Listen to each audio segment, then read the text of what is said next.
Honorable Ministers, Excellencies, distinguished delegates, this afternoon the Forum will hold two consecutive interactive discussions under the umbrella theme Building Back Better After COVID-19 and Acting Where We Will Have the Greatest Impact on the Sustainable Development Goals.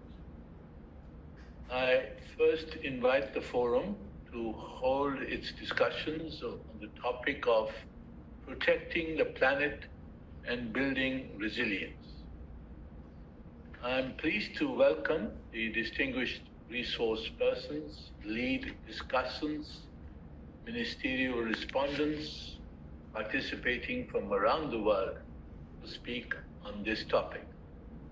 Our discussion is expected to touch on issues most closely related to the Sustainable Development Goals 12, 13, 14, 15, and 17.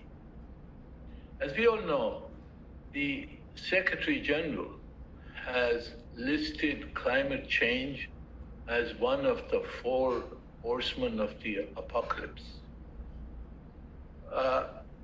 The COVID-19 pandemic has emerged as the fifth horseman.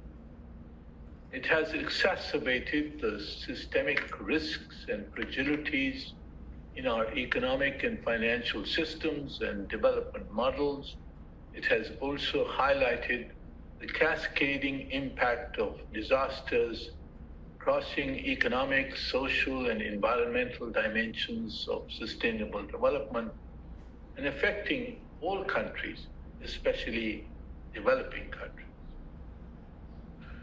The COVID-19 crisis must not deflect us from addressing the climate crisis. It is an existential threat. And the COVID crisis is also an opportunity to restructure the world's patterns of consumption and production and to build a global economy which is green, equitable, and sustainable. Achieving these aspirations will require unprecedented international solidarity and cooperation.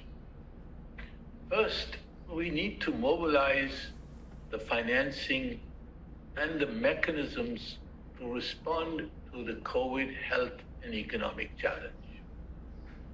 The G20's debt suspension initiative and the IMF's and World Bank's funding facilities are welcome and will provide at least a fraction of the $2.5 trillion which the Director General of IMF has estimated will be required to enable the developing countries to recover from the COVID crisis. We all endorse the objective of building back better, to create a fairer, greener, and sustainable world economy, to implement the SDGs and the Paris climate agreements. All this will require unprecedented international cooperation and solidarity. It will require a rethink of the entire structure of international finance and trade. It will require fulfillment of the climate commitments on climate finance, on the carbon market, on the restitution for loss and damage. It will need the operational application of the principle of common but differentiated responsibilities. The discussions today will highlight opportunities, innovations, and solutions to safeguard the planet, managing risk and building resilience.